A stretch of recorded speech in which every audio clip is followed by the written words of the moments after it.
त्या गोष्टीला आता 7 वर्ष झालीत. जर ते 7 दिवस असते तर मी काहीतरी चांगलं बोललो असतो, जे तुमच्यासाठी दुःखनाशक ठरलं असतं आणि तुमचं सांत्वन झालं असतं. आता 7 वर्ष लोटलीत. मी काही कठोर गोष्टी बोलणार आहे, ठीक आहे? त्या क्रूर नाही आहेत, पण जीवनाचं स्वरूपच असं आहे. That's a way of life. जीवन कसं घडतं जर आपल्याला कळलं नाही तर आपण जीवन जगण्यासाठी पात्र ठरणार नाही. जर तुम्ही जीवनाची रीत समजून घेतली नाही तर आपण जीवन जगण्यायोग्य राहणार नाही. To live life. तर तुम्हाला हे चांगलंच माहिती आहे, दररोज अनेक लोक मरतात. आपण इथं सत्संगात बसलेलो असताना 2 तासांमध्ये जगात किती लोक मेले असतील असं तुम्हाला वाटतंय? अंदाजे किती? जे कोणी डॉक्टर किंवा लोकांची सुपारी घेणारे आहेत, तुम्हाला माहिती असेलच. काय आकडा आहे? समजा काही 1000 लोक, ठीक आहे? मला माहीत नाही, त्यापेक्षा जास्त असू शकेल, नाही का? 24 तासात मला वाटतं काही लाख लोक मरत असतील, नाही का? Yes. कमीत कमी 1.5-2 लाख तरी मरत असतीलच. म्हणजे 2 तासात काही 1000 लोक मरतात. आणि प्रत्येकजण जो मरतो Who die? तो कोणासाठी तरी प्रिय असतोच, नाही का? कदाचित एक माणूस, 2 माणसं, 5 लोक, 10 लोक त्या मेलेल्या एका व्यक्तीसाठी रडत असतील, हो की नाही? तर आपण असं म्हणायचं का, काय हरकत आहे, तसंही ते मारणारच आहेत, त्यांना त्यांच्या वाट्याला सोडून द्या. नाही, ते तसं नाही. तो तर निष्ठुरपणा झाला. मी त्याबद्दल बोलत नाहीये. पण तरीही आपण हे समजावून घेतलं पाहिजे की मुळात जीवनाची रचनाच अशी आहे. पण तुम्ही मात्र तुमचे विचार आणि भावना एका वेगळ्या पद्धतीने घडवल्यात. ते कधी ना कधी मोडून पडणार आहे. ते कोलमडेल एकतर तुम्ही मेल्यामुळे किंवा इतर कोणी मेल्यामुळे. जर तुम्ही दोघंही इथं कायमचे जगलात तर मग आम्ही ते सहन करू शकत नाही, हो ना? तुम्ही हे सहन करू शकता का? अनेक लोक ज्यांचे एकमेकांशी घनिष्ठ संबंध आहेत ते जर कधीच मेले नाहीत तर तुम्ही हे सहन करू शकता का? ते न चुकता घडणारच आहे. केवळ एकच गोष्ट म्हणजे आपली इच्छा आहे की प्रत्येकानं त्यांच्या जीवनाचं संपूर्ण चक्र पूर्ण करावं आणि मग त्यांनी जावं, अशी आपली इच्छा आहे. पण जीवनाचं संपूर्ण चक्र म्हणजे काय? आज डॉक्टर म्हणतायत जर तुम्ही आणखीन 50 वर्ष जगलात तर आम्ही तुम्हाला 500 वर्ष जगू शकतो. साहजिकच तुम्हाला 400 वर्षांपूर्वी काय झालं ते लक्षात राहणार नाही, पण त्यांना काही फरक पडत नाही. आम्ही तुम्हाला 500 वर्ष जगू. पण फक्त एक गोष्ट म्हणजे तुम्ही जाल तिथं तुम्हाला ट्यूब्स आणि पिन्स आणि सुया वगैरे जोडलेल्या असतील, पण तुम्ही 500 वर्षांसाठी जगू शकाल. तुम्हाला माहिती आहे ते असं म्हणतायत. काही डॉक्टर म्हणतायत आता ते अतिरिक्त लिव्हर, अतिरिक्त किडनी आणि अतिरिक्त हृदय बनवू शकतात स्टेम पेशी वापरून, आणि तुमच्यासाठी ते तयार ठेवू शकतात जर तुमच्याकडे पैसे असतील तर. आजही ते करता येतं. फक्त एक गोष्ट अशी, काल की परवा मी एका डॉक्टरांशी बोलत होतो ज्यांचा ह्यामध्ये सहभाग आहे. ते म्हणाले, सद्गुरू, आम्ही तुमच्यासाठी आत्ता एक अतिरिक्त लिव्हर बनवू शकतो, फक्त आम्ही त्यावर पूर्ण नियंत्रण ठेवू शकत नाही. Fully control that. हे कदाचित असं होऊ शकतं की तुमच्या लिव्हरला दात असतील. That your liver have teeth.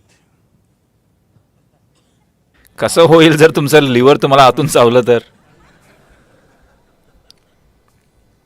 खरंच त्यांनी अगदी हेच सांगितलं की तुमच्या लिव्हरमध्ये दात वाढू शकतात, खरोखरचे दात. कारण स्टेम पेशींमध्ये आपण त्यावर नियंत्रण ठेवू शकत नाही. तुमचं हृदय घडवता येईल, पण त्याला नाक असू शकतं आणि त्याला श्वासही घ्यावासा वाटेल, फक्त धडधडणेच नव्हे. मग तुम्हाला त्यासाठी एक छोटं भोग करावं लागेल त्याला श्वास घेण्यासाठी. असं बरंच काही. मी म्हणतोय तुम्ही ते ताणू शकता. पण कोणीही कधीही न मरण्याबद्दल बोलत नाहीये, ठीक आहे? 50 ऐवजी आपण 100 म्हणालो. 100 वर्षांऐवजी आम्ही योगाच्या मदतीने 160 वर्ष म्हणालो. आता ते म्हणतायत 500 वर्षांपर्यंत आम्ही वयोमर्यादा वाढवू, अतिरिक्त लिव्हर, किडनी, हृदय सगळं काही करून. पण मी म्हणतोय जरी 500 वर्ष जगलात तरी तुम्ही शालीनतेनं मराल का? 500व्या वर्षी सुद्धा तो संघर्ष चालू असेल, नाही का? Isn't it? जरा पुढे ढकलतोय आणि मधल्या काळात पुष्कळ संघर्ष घडेलच. प्रत्यारोपणाच्या अनेक शस्त्रक्रिया हा एक चांगला व्यवसाय आहे, Model. पण हा काही जगण्याचा मार्ग नाहीये. तर आपली अशी इच्छा आहे की प्रत्येकानं आपला नैसर्गिक जीवनकाळ जगावा. Natural lifespan. पण नैसर्गिक म्हणजे किती हे तुम्ही आणि मी ठरवायची गोष्ट नाहीये, नाही का? कोणत्याही कारणासाठी असो, जेव्हा जीवन इथं आहे तेव्हा आपण त्याला जोपासण्यासाठी सगळं काही करू, preserve it and nurture it. पण काही कारणासाठी, एखाद्या आजारानं Ailment or किंवा कार अपघातानं किंवा गोळीनं किंवा फासामुळे कोणत्या प्रकारे जीवनानं शरीर सोडलं यानं काहीच फरक पडत नाही. कारण काहीही असो, जेव्हा जीवन शरीराबाहेर पडतं तेव्हा तुम्ही त्या जीवाच्या निर्णयाचा आदर केला पाहिजे की त्याने भौतिक चौकटीतून बाहेर पडायचं निवडलंय. नेहमीच जर तुम्ही त्याच्या निर्णयाचा आदर केला नाही म्हणजे तुम्हाला हे जीवन कसं घडतं हे मुळात समजलेलंच नाहीये. आणि तसंही हे जीवनाबद्दल नाहीये, हे ते गमावण्याबद्दल आहे जे तुमचं होतं.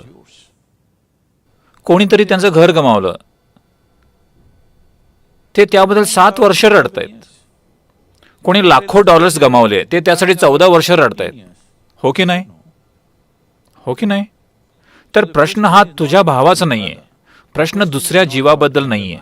रडणं हे मुळीच त्या जीवनासाठी नाहीये. रडणं हे त्यासाठी आहे जे तुमचं होतं ते हरवलंय.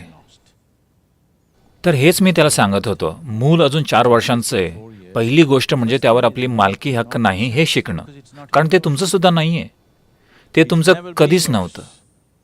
हे तुम्हीच आहात जे दावा करताय की हा माझा भाऊ आहे, हा माझा मुलगा आहे, हा माझा अमुक तमुक आहे वगैरे. एक नातं म्हणून तुम्ही म्हणू शकता ठीक आहे हा माझा कोणीतरी आहे, पण तुमचा विश्वास ठेवणं की हे तुमचं आहे आणि मग जेव्हा तुम्ही ते गमावता मग तुम्ही कोलमडून जाता, हे अनुरूप नाहीये जीवनाच्या रचनेशी. कदाचित तुम्हाला हे पडत नसेल, सद्गुरू किती निर्दयी होऊ शकतात. हे मी नाही, सृष्टीच अशा प्रकारे. एकतर तुम्ही हे पाहू शकता आणि त्यानुसार त्याच्या तालात राहून आयुष्यात शक्य तेवढं साध्य करू शकता, किंवा तुम्ही ते नजरअंदाज करून जीवनात जे काही घडतं त्याबद्दल रडत बसू शकता. म्हणून ही सर्वात महत्वाची गोष्ट आहे की एक मुलगा म्हणून भारतात फक्त एकाच कारणासाठी, आता त्यांच्याकडे बरीच कारणं आहेत, फक्त एकच कारण होतं ज्यासाठी त्यांना किमान एक मुलगा हवा होता. कारण तुमच्या म्हातारपणी तो तुम्हाला तुमच्या आध्यात्मिक जबाबदारीची आठवण करून देऊ शकेल, तो तुम्हाला तुमच्या मुक्तीची आठवण करून देईल. आणि जर तुम्ही ते तुमच्या जीवनात प्राप्त करू शकला नाही तर तुम्ही मेल्यानंतरही तो ती प्राप्त करायला मदत करू शकेल. फक्त याच कारणासाठी प्रत्येकाला मुलं पाहिजे होती. तर मी म्हणतोय तुमचे हे मूलभूत कर्तव्य आहे, ज्याने तुम्हाला जीवन दिलं, ज्याने तुम्हाला या जीवनात आणलं, तिला जीवनाच्या स्वरूपाची आठवण करून देण्याची. आणि तिला सांगा सगळ्यात महत्वाची गोष्ट काय आहे. तुम्ही तिच्या जीवनातली सगळ्यात महत्वाची गोष्ट नाही आहात. तिनं तिच्या जीवनाचं मूळ स्वरूप जाणून घेणं हीच सर्वात महत्वाची गोष्ट आहे.